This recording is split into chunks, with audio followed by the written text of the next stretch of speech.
Egipto, la más antigua civilización que recuerda la historia y también la que más tiempo ha durado. Algunos pensamos que mucho más de lo que los historiadores admiten. Algunos estamos firmemente convencidos de que se remonta miles de años atrás, hacia un pasado remoto en el cual se mezclan y confunden los recuerdos de visitantes extraterrestres con la herencia de una antigua civilización, el país de los antepasados al que los egipcios llamaron Amenhotep y que nosotros conocemos como la Atlántida. Y vamos a hacerlo a través de la mano de Manuel Delgado, una de las personas que mejor ha estudiado los misterios de la antigua civilización egipcia.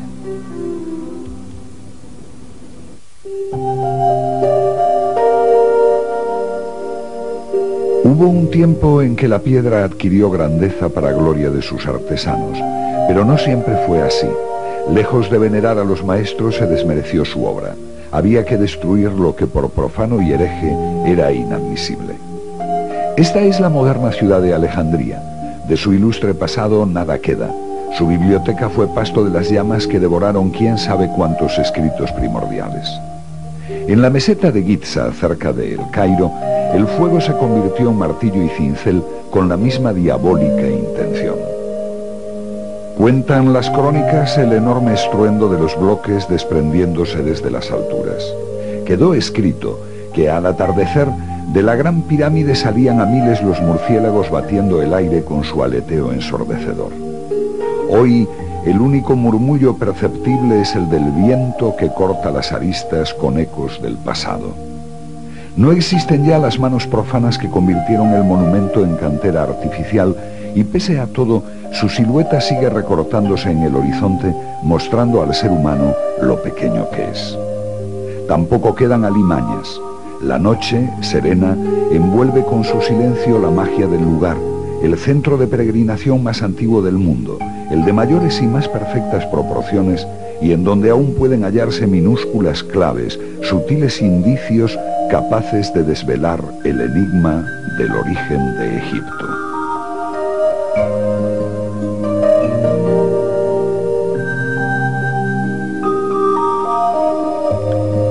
Muchos la han visitado y no pocos han buscado entre sus rendijas oscuros pasadizos. Las cámaras y corredores que se conocen siguen rodeados de misterio, como todo lo que aún permanece secreto en las entrañas del monumento. Se han barajado los más diversos y a veces sorprendentes argumentos para explicar qué impulsó a los constructores a tan ciclópea tarea. A su sombra se han imaginado solemnes procesiones y ritos secretos. Se ha dicho que cada tramo de sus túneles y cada esquina de sus alas simbolizan los pasos de la humanidad desde el principio de los tiempos. Se afirma que en las proporciones y medidas del conjunto se halla inscrito un conocimiento científico legado de los mismos dioses. Pero nadie ha logrado descubrir cuándo se izaron las primeras piedras, ni quién las levantó, ni con qué propósitos. Tal vez las respuestas no se escondan en las colosales dimensiones, sino en los pequeños restos dejados por sus enigmáticos constructores. Es uno más, uno de tantos, es solo uno de los casi 3 millones de bloques de piedra que tuvo la Gran Pirámide. Como ven, no ocupa ni el más oscuro rincón del más paupérrimo de los museos, sobrándole motivos para lo contrario. Sin embargo, aquí ignorado, solo sirve hoy como escalón de aquellos que suben a la entrada original del monumento, desgastándose con las pisadas, con el aire, con el agua, con el paso del tiempo, esperando un día como hoy para desvelar algunos de los secretos de su historia, con revelaciones tan sorprendentes que el estudio de tan vulgar piedra constituye uno de los retos más impresionantes con que pueda encontrarse el ser humano. No se trata de una piedra común. La práctica totalidad de la pirámide está formada por rocas calizas. El revestimiento era de mármol, de procedencia también caliza, y este bloque es de granito rojo, del mismo material que los muros de la Cámara del Rey y del tanque que en ella se conservan. Por encima de esta sala, las 5 cámaras de descarga son de similar estructura granítica. No existe más granito en la pirámide y donde lo hay no falta ningún bloque. ¿De dónde procede? Su actual posición es cercana a la entrada original y con toda seguridad formaba parte de esta, ya que presenta 3 orificios en forma de cilindro que debieron tener alguna misión. La hipótesis se refuerza cuando encontramos otra piedra de las mismas características que en algún momento rodó por el pasillo descendente hasta terminar donde ahora se halla, en el pozo de la cámara subterránea. La rodadura produjo importantes destrozos en sus aristas, aunque no cabe duda de su forma original, idéntica a la que se encuentra en la superficie. Los 2 bloques, enfrentados entre sí por medio de las hendiduras, pudieron alojar el mecanismo de cierre del monumento.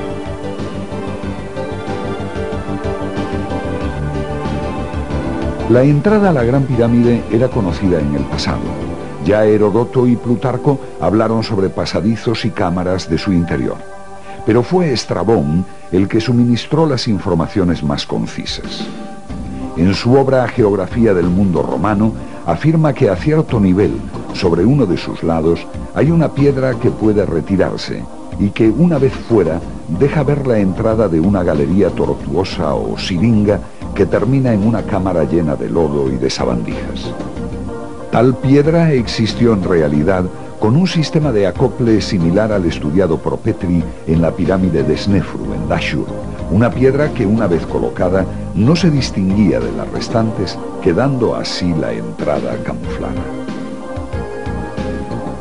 Fue en octubre de 1993 cuando tuvimos la ocasión única de poder filmar el canal denominado El Pozo.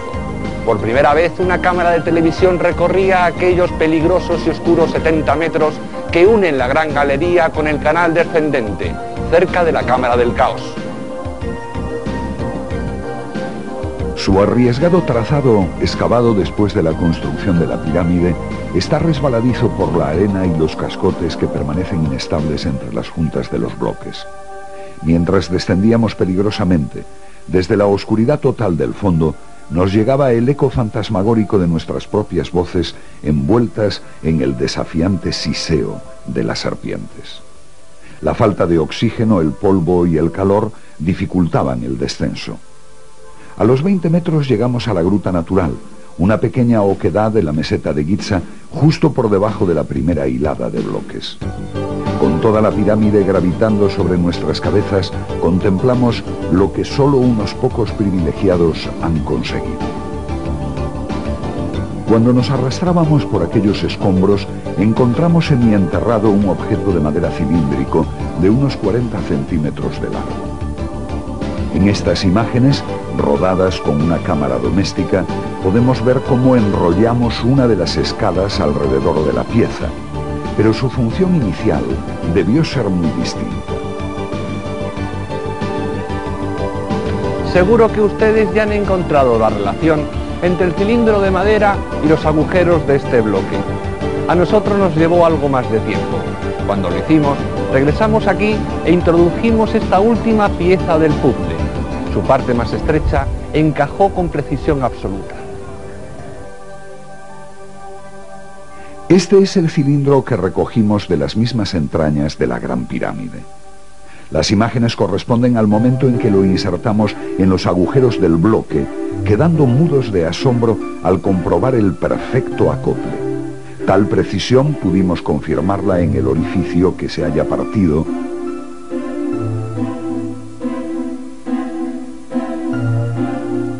No era posible la existencia de tal cúmulo de casualidades. El lugar en que encontramos la pieza se halla cerrado al público y ha sido visitado por muy pocas personas. En toda la gruta natural no se encuentra ningún tipo de desecho, basura u objeto.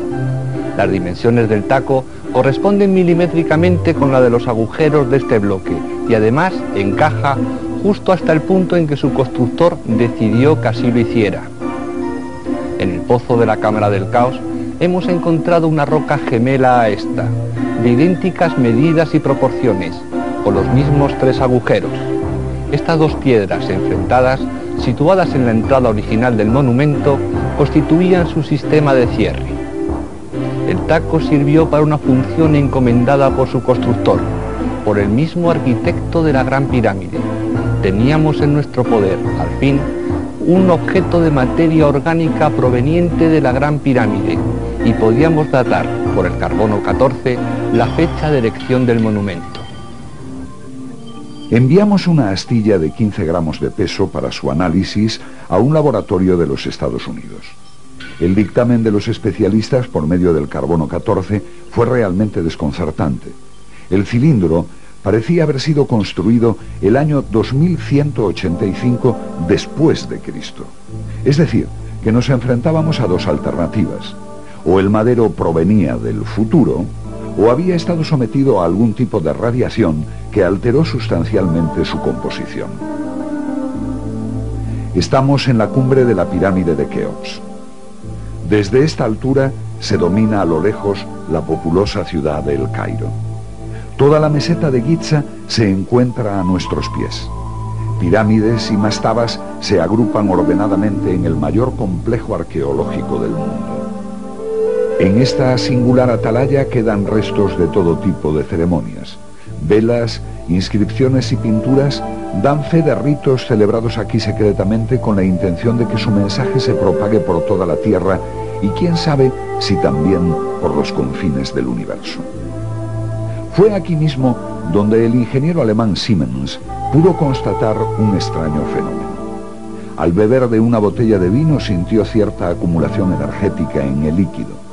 Mojó una hoja de papel y rodeó con ella el envase poniendo en comunicación el pliego con la boca del recipiente.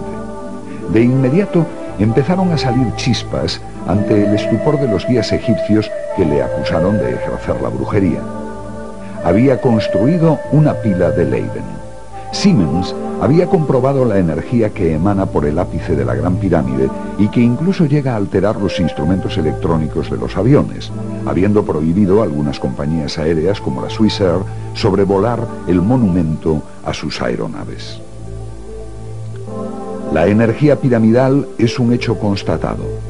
La deshidratación de materiales orgánicos, la germinación acelerada de semillas o el mayor crecimiento de vegetales situados en el interior de una pirámide a escala son simples ejemplos de la energía piramidal que tiene su mayor extensión en potenciar los fenómenos de percepción extrasensorial de los individuos sometidos a sus proporciones. No es raro por ello que materiales expuestos durante largos periodos de tiempo a este tipo de radiaciones sufran alteraciones en su radioactividad y por tanto que nuestro flamante cilindro de madera haya equivocado las pruebas de antigüedad. Desgraciadamente parece que estamos como al principio y la datación de la Gran Pirámide sigue siendo un reto.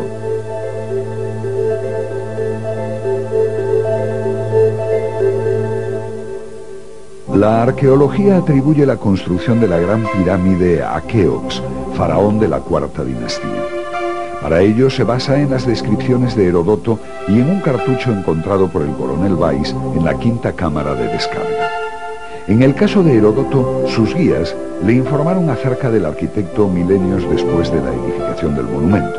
Por su lado, Weiss ha sido tachado de impostor por eruditos de la escritura antigua egipcia que imputan con razón al coronel retirado inglés haber hecho él mismo la inscripción y utilizar unos signos hieráticos correspondientes al Imperio Medio, cuando no se corresponden con la escritura jeroglífica del Imperio Antiguo. Con tan débiles argumentos no es difícil poner en duda cuándo realmente se edificó el monumento. Keops no es mencionado por otros autores aparte de Heródoto. Así, Diodoro de Sicilia habla de Chemmis y Manetón de Sufis, aunque Plinio admite que en esas épocas ya nadie sabía el nombre del constructor. Los autores árabes de los siglos VI al XII, que recogieron en sus escritos las más antiguas leyendas, como Makrisi, El Kodai o Abul Solt, dan el nombre de Surit y lo sitúan en épocas remotas cercanas al diluvio, afirmando que levantó la pirámide para salvaguardar la ciencia antigua de las catástrofes que se avecinaban. Otro autor árabe, Abu el-Biruni, incluso refiere que a cierta altura era apreciable antiguamente la línea que dejaron las aguas del diluvio en las propias caras de la pirámide. Es posible que este diluvio no sea el que conocemos por la Biblia, sino uno de los cataclismos sucedidos hace 12.000 años. Los autores que defienden el hundimiento de la Atlántida sitúan el hecho por aquellas fechas. Al sumergirse el legendario continente, las aguas cálidas del Golfo de México pudieron llegar libremente hasta el Ártico, produciendo el derretimiento de los hielos y dando lugar a la glaciación. Si pensamos que en la Atlántida floreció una civilización desarrollada, que consciente de su desaparición, procuró salvar parte de su saber en edificaciones y en transmisiones a culturas de incipiente desarrollo, la Gran Pirámide pudo ser efectivamente obra suya.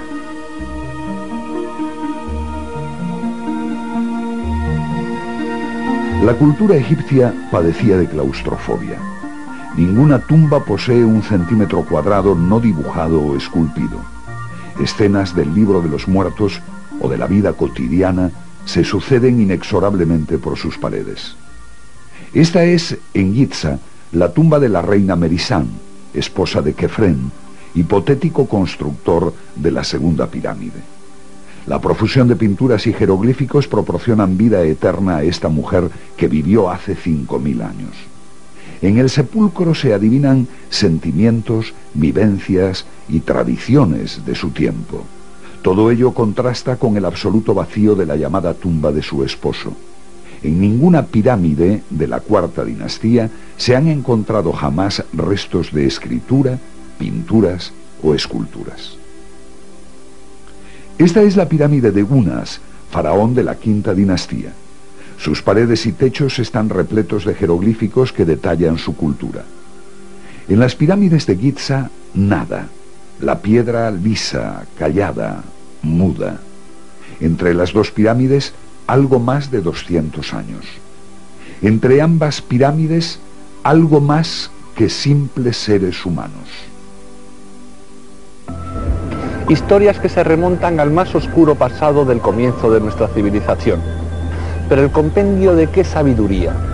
La ciencia actual atribuye a aquellas gentes milenarias unos conocimientos incipientes propios del Paleolítico. Sin embargo, sus logros no han sido superados por la tecnología de nuestra propia era espacial. Un mito que podría considerarse de ciencia ficción si no fuera por los rastros que nos ha dejado. En el año 1992 conseguíamos retirar la tierra depositada alrededor de la roca y en los agujeros de la misma. No éramos, sin embargo, los primeros en poder estudiar la magnífica ejecución de la pieza, ni los primeros en asombrarnos de la increíble tecnología aplicada. Durante el siglo pasado, Sir William Matthews Flinders Petrie efectuó los estudios meteorológicos más importantes realizados jamás en la Gran Pirámide. Desconcertado por el descubrimiento de estas y otras perforaciones, decidió llevarse una muestra a Inglaterra y ponerla en manos de Sir Benjamin Baker. El eminente físico sometió la pieza a un examen riguroso, a unos análisis específicos, y los resultados fueron categóricos. O bien se había sometido la broca a una fuerza de 2000 kilogramos por centímetro cuadrado, o por el contrario se había empleado un taladro, cuya dureza era, ni más ni menos, que de 500. No era conocido en Egipto el diamante. No se han encontrado restos de este mineral en ninguna excavación. Y aunque supongamos que los egipcios de la cuarta dinastía lo poseyeran, nunca podrían haberlo sometido a una presión superior a los 50 kilos por centímetro cuadrado, ya que se fundiría por la enorme temperatura. En las canteras actuales, que usan los más sofisticados medios para el corte del granito, emplean la viria, un diamante sintético que soporta altas temperaturas de fricción. Pese a todo, su penetración en el granito es de 0,5 de milímetro por vuelta, tardando 6 horas en cortar 1 metro. En el bloque de granito se puede apreciar que la broca que utilizaron avanzó 2,5 milímetros por vuelta, 50 veces más que lo conseguido por nuestra moderna tecnología. Es un trabajo imposible. Tal evidencia arqueológica y el estudio realizado por los especialistas nos sitúan en la pista de una investigación espectacular. Debemos encontrar un material de dureza 500 cuando en la Tierra o en el sistema solar la materia más dura, el diamante, solo ofrece dureza 10. Nuestra industria ha obtenido la viria, el carburo de tungsteno, con una dureza de grado 11. Pensar en algo de dureza 500 parece de ciencia ficción, aunque tuvo que existir por los restos que ha dejado. Y por increíble que parezca, quizá no encontremos el material, aunque sí su procedencia. Todos los faraones de las primeras dinastías eran de piel negra. Tanto su raza como parte de su cultura provino del continente africano.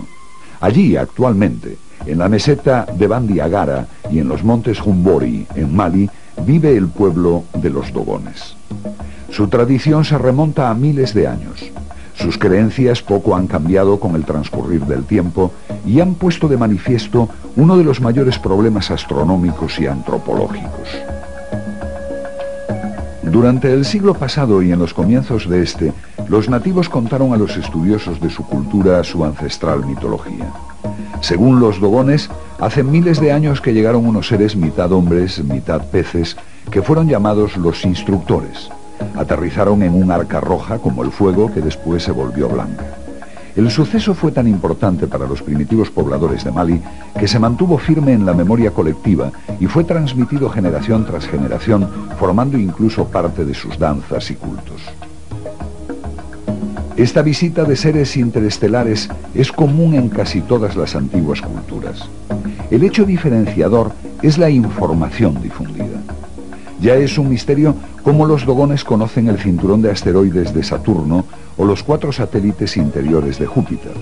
Pero lo que resulta abrumador, y es precisamente lo que interesa en nuestra investigación, es que dicen provenir de Sirio, un sistema binario constituido por 2 estrellas en la constelación Can Mayor, situadas a casi 9 años luz de distancia. La más grande, Sirio A, recibe el nombre de Digitaria, mientras que la pequeña, Sirio B, se conoce como Potolo. Los Dogones afirman que Potolo es pequeño como una semilla y a la vez el más pesado de los cuerpos celestes y describe un movimiento elíptico alrededor de Sirio A en un periodo de 50 años. Este conocimiento del pueblo Dogón está documentado ya en el siglo XII, aunque proviene de épocas milenarias. Fue el astrónomo Bessel quien en 1834 dedujo la existencia de Sirio B, y solo en 1862 el norteamericano Clark pudo verlo con su telescopio. Ya en pleno siglo XX la astronomía pudo cuantificar el tiempo de rotación de Sirio B, cuyo resultado fue de 50,04 años. Asimismo, recientemente se ha sabido que Sirio B es una estrella enana de aplastante poder gravitacional. Pero hay más.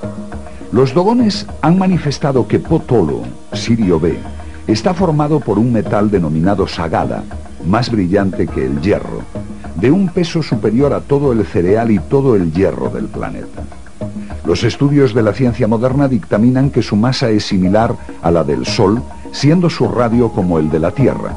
Su densidad media se estima en 1 tonelada por centímetro cúbico. En esta estrella, Sirio B o Potolo, sí puede existir un material de dureza 500. Y no es descabellado pensar que aquellos viajeros extraterrestres, si procedían de allí, difundieran sus extrañas ciencias y también sus herramientas.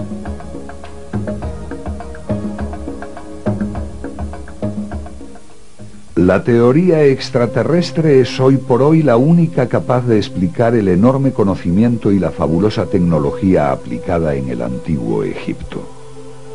Para las primeras dinastías egipcias, incluso para el periodo predinástico y la época tinita, el objeto fundamental de culto y adoración fue Sirio, y no el Sol. La deidad fundamental eran las mellizas Isis y Nefti, que nunca se veían por separado, conformando entre las dos una unidad. Solía representárselas con un solo cuerpo y 2 cabezas. El faraón era la representación en la tierra de una luminaria extrasolar y, para colmo, binaria.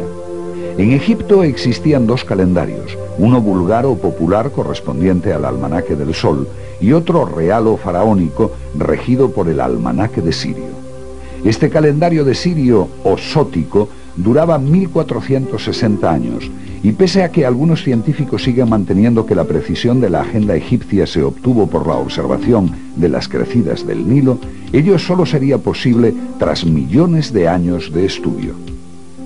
El misterio de Sirio no tiene explicación racional a no ser que los dogones no mientan. Todo esto parece un complot urdido por los antiguos magos egipcios para confusión y escarnio de los científicos modernos. Se afirma que la duplicidad en el país del Nilo se debía a motivos políticos, pero el faraón representaba una binaria, lo mismo que Isis y Nefti o Sirio A y Sirio B debía tener una entidad doble.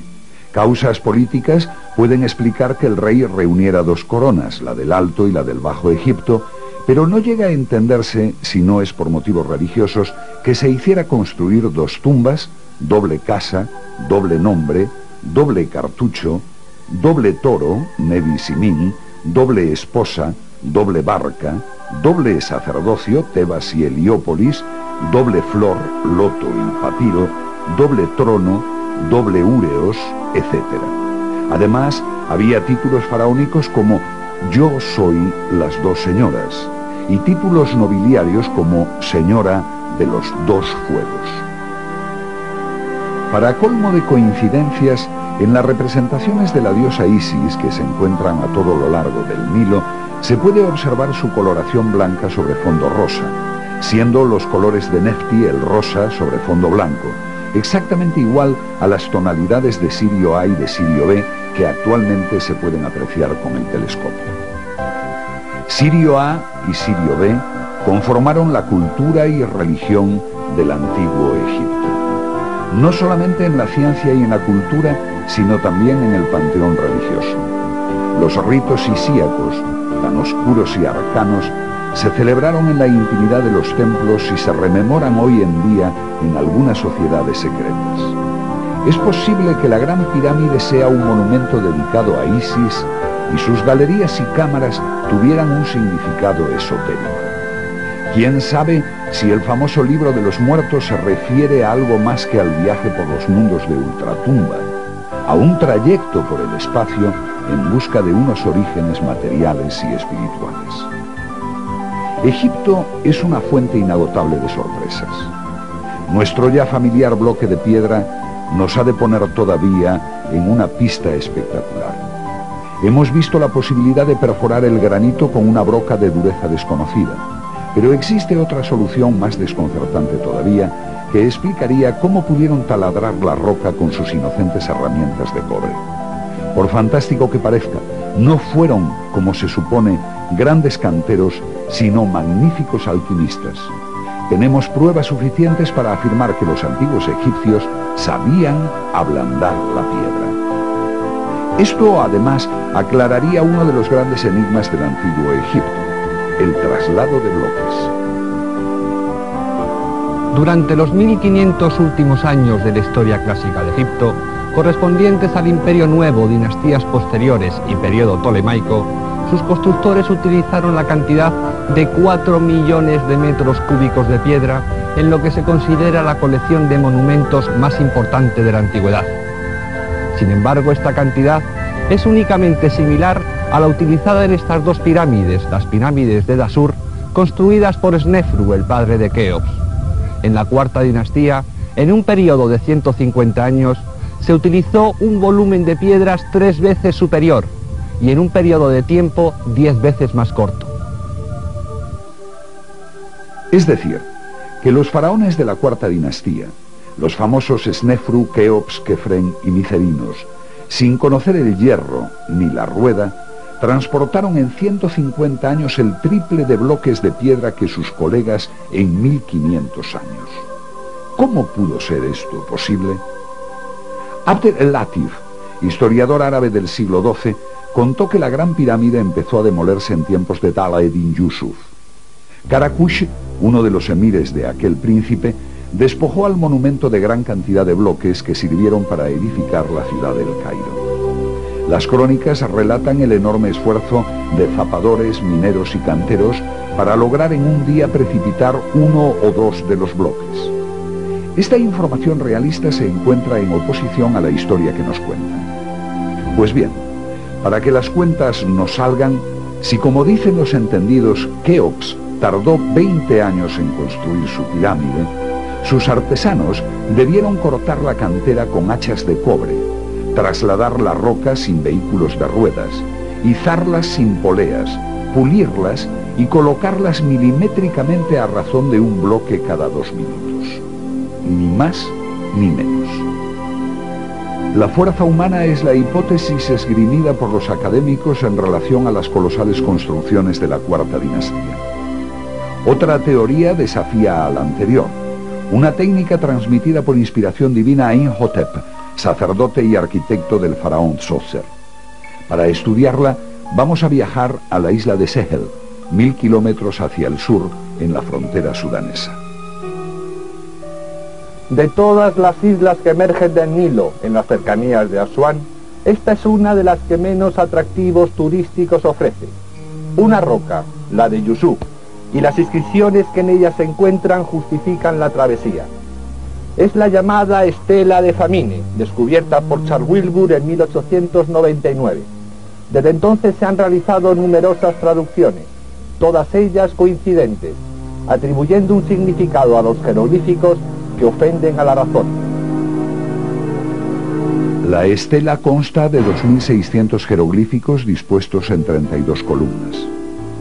Entre la 18 y la 20 se describe un sueño del faraón Djoser en el que el dios Khnum da al rey una lista de materiales y productos químicos para fabricar bloques aglomerados con los que construir templos. No solo templos. En la imagen podemos ver el inconfundible jeroglífico de una pirámide, la que sería la primera de Egipto y que aún se conserva en Saqqara, a 20 kilómetros de El Cairo. Sobre el tema de los bloques prefabricados, el doctor Davidovits, fundador del Instituto Geopolimérico de París, profesor de la Universidad de Toronto y director del Instituto de Ciencias Aplicadas de la Universidad de Barry, en Florida, publicó sus análisis efectuados en rocas de la meseta de Giza en un libro titulado Las pirámides, un enigma resuelto. El eminente petrógrafo encontró evidencias de prefabricados en piedra en la Gran Pirámide y en su vecina pirámide de Kefren.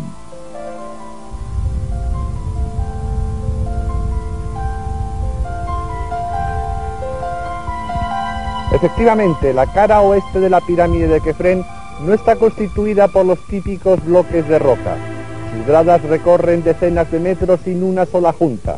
La respuesta oficial insiste en que aquí existía un montículo de piedra, que fue esculpido convenientemente con las proporciones requeridas por el monumento. Pero si nos detenemos en algunos de sus detalles, vemos que tal afirmación carece absolutamente de fundamento. La densidad de la piedra es distinta en cada zona. En algunos lugares es lisa y compacta, en otros se desmorona. En estas imágenes podemos apreciar los restos dejados por las tablas o los moldes en el momento del fraguado.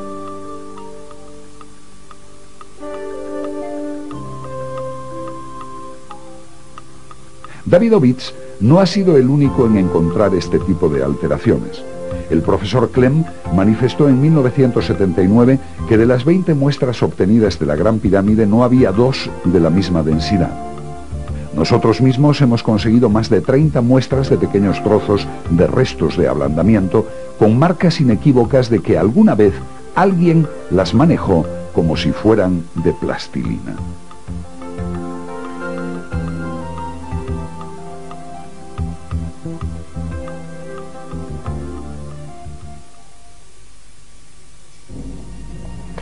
Para el profesor Clem, los bloques de la pirámide eran sospechosos de haber sido elaborados artificialmente.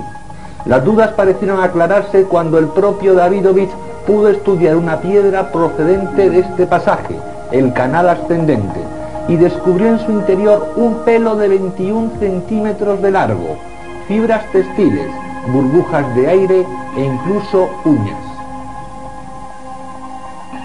En esta fotografía podemos observarlo.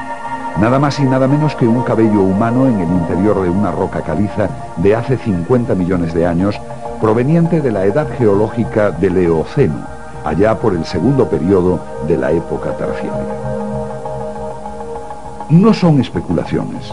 No se puede pasar por alto la posibilidad de que en el antiguo Egipto pudieran ablandar la piedra, porque las pruebas así lo testifican. Son análisis químicos, exámenes microscópicos, fotografías, restos que los moldes han dejado y sobre todo las piedras desnudas, abandonadas, como una broma dejada por aquellos sabios a las generaciones futuras. Este es el famoso obelisco de Asuán, 47 metros de largo y 5.000 kilos de peso dejados al abandono. Tan grande para que nadie pueda llevarlo, para que quede constancia de una técnica desconcertante. Ninguna escoriación, ningún resto de golpe, solo las huellas de algo parecido a una pala que rebanó la piedra como si fuera mantequilla. El bloque de granito de la entrada de la Gran Pirámide es algo más que piedra. Es un libro abierto que nos ha introducido en las más fantásticas hipótesis, comenzando por los orígenes más remotos. Una historia que se remonta a la propia existencia de la Atlántida, dando veracidad a todas aquellas antiguas leyendas que sitúan como fecha de erección del monumento una época de grandes catástrofes y la necesidad de salvaguardar toda aquella antigua sabiduría. Gracias al estudio de los trépanos, sabemos que la teoría extraterrestre es la única capaz de demostrar la procedencia de un material de dureza 500, única materia capaz de realizar perforaciones como esta. Esta hipótesis estaría avalada por la transmisión oral realizada generación tras generación en la etnia de los dogones, que originó el culto en el antiguo Egipto de Isis y Nefti, representaciones de Sirio A y de Sirio B. También sabemos de una técnica desconcertante, el ablandar la piedra para atacar el granito con débiles herramientas de cobre, como si de mantequilla se tratase. Este conocimiento estaría transmitido por inspiración divina, como lo atestiguan algunas estelas procedentes del antiguo Egipto. Este abandonado bloque merece toda nuestra atención, aunque sus informaciones desestabilicen la idea que tenemos de nuestro propio pasado. Quizás un día desaparezca, no importa. Egipto está salpicado de pequeños detalles como este, que indican que aquella antigua civilización que vivió en las riberas del Nilo aún no ha sido comprendida.